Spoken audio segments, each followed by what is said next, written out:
Hello, I'm Robert Costa, and this is the Washington Week podcast. We're taking a closer look at key races around the country as part of our expanded coverage of the midterm elections. And tonight, we turn to the Lone Star State, Texas, which hasn't been a true battleground for years, but is slowly, perhaps, inching its way back to being competitive. Joining us tonight from Austin is Evan Smith, host of PBS's Overheard with Evan Smith and CEO of the Texas Tribune. The potential of Texas becoming a blue state is due in part to changing demographics. The state's major cities like Dallas are increasingly Democratic, but a Democrat hasn't been elected to statewide office since 1994. In this midterm, some Republican candidates are finding themselves in unexpectedly close races. Vice President Mike Pence was in the state Monday to boost candidates for a House and Senate, and Republican Representative Pete Sessions and Ted Cruz were among them. Sessions is running for an 11th term. He's in a very tight race with former NFL linebacker Colin Aldred, who worked in the Obama administration. Senator Cruz, who was elected to the Senate way back in 2012 and boosted by the Tea Party, is facing Democrat Beto O'Rourke, a member of the U.S. House. Our guest, Evan Smith, recently interviewed O'Rourke for the annual Texas Tribune Festival. Not since Ann Richards ran for governor have Texas Democrats nominated for high office someone so charismatic, empathetic, and articulate. This campaign verges on being a phenomenon. Please join me in welcoming the keynote closer to the 2018 Texas Tribune Festival, Congressman Beto O'Rourke.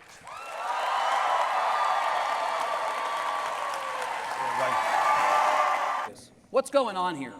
Why is this the way it is, and what is the cause, if there is a cause, for optimism? The fact that people are energized around not who they dislike, not the other party that they want to defeat, but the great things they know that we can accomplish if we just put our minds to it. That's what's animating this campaign. O'Rourke has generated a lot of buzz as the anti-Trump, anti-Cruz candidate. So many profiles out there, and this race is tight, but Cruz has a strong base of conservative voters all throughout Texas and really the country, and he's ahead by 9 points, according to a recent Quinnipiac poll. What's happening in Texas and what it might mean for the midterms and beyond? Those are the questions on my mind when I went to visit Evan in Austin last month, and they're still lingering. Evan, welcome to our discussion here on Washington Week in the podcast. Great to have you, Evan. I've been looking forward to this discussion because Texas, you got to wonder if there's a blue wave out there. Does it really, the ripples, did the wave come up to Dallas and Houston? Is it coming to Texas? Well, it's going to have to be a tsunami, if not a sharknado. When I see sharks flying through the air, Bob, then we'll know that something has happened politically. Texas, as you say, has not elected a Democrat statewide since 1994. Our congressional delegation is about 2/3 Republican, 1/3 Democrat. And while there are many more competitive races at the congressional level than we're used to, it is an uphill battle for any Democrat, even one who raised, as was reported today, $38 million in the third quarter, obliterating the previous record for a Senate candidate in one quarter. Even for a candidate with that much money, it's an uphill battle to get elected in Texas. And the political environment may be more favorable, but the outcome we'll only know on Election Day. What's your real read on Beto O'Rourke? I mean, the congressman was drawing thousands around the Texas Tribune's festival. He was there with Willie Nelson. As you said, he raised nearly $40 million in the third quarter. I mean, if any candidate has a shot, it seems to be Beto O'Rourke.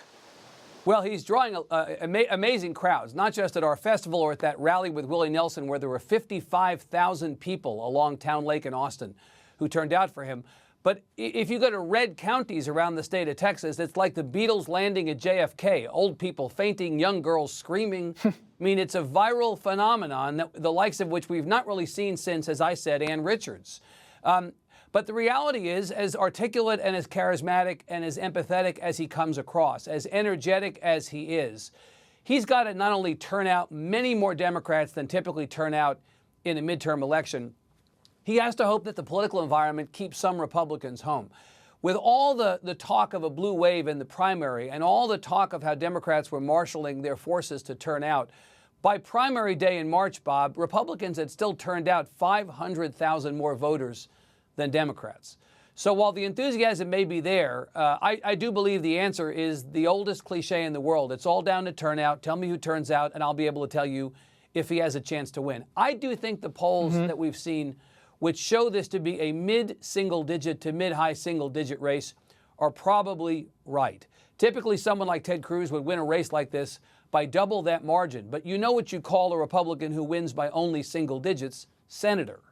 Right. And so from the Republicans' perspective, even if this race is closer, they're going to take the win. And as Senator Cruz gotten the Republican voters to come home, we remember the Republican convention in 2016 where he had real tension with then candidate Trump. But now he seems to have embraced President Trump. And President Trump is probably going to head to Texas to rally behind the senator.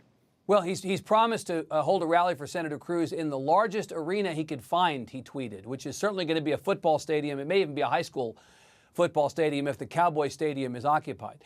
Look, Ted Cruz lines up on the issues with Texas Republicans. There's a lot of talk about whether Ted Cruz is the most likable guy in the world. I mean, no less a Washington figure than Mick Mulvaney, the president's budget director, was captured on tape, reported by the New York Times, questioning whether Ted Cruz was likable and whether that would in turn create a problem for him in November.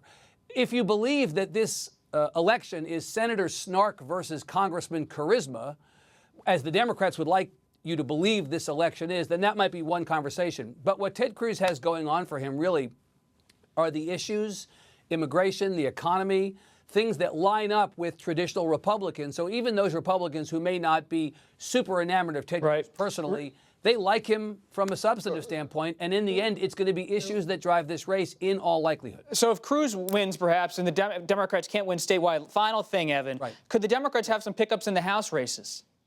Oh, definitely. So you mentioned Dallas and Houston. In Dallas, the Sessions all-red race. In Houston, the race between Democrat Lizzie Fletcher and Republican John Culberson. These are two districts that Hillary Clinton won in 2016, even though the Republican incumbent was reelected in 2016. Democrats have put a lot of effort into trying to win those races. As you said, Vice President Pence was there to campaign for Congressman Sessions in Dallas this week. The president has tweeted his endorsement of Congressman Sessions not once but twice, just to be sure we heard him the first time. And those are very close races because those counties are really the blue outposts in Texas. Congressman O'Rourke could lose the Senate race by a slimmer margin than normal, but because he turns out more Democrats than typically would show up at the ballot box, he may help Allred and Fletcher and a couple of other Democrats around Texas get across the finish line. It would be a Pyrrhic victory, but a victory for Democrats nonetheless. Evan Smith, CEO of the Texas Tribune and host of Overheard with Evan Smith on PBS. Thanks so much for joining us. We really appreciate it, Evan. And that's it for this edition of the Washington Week podcast. I'm Robert Costa. We'll see you next time.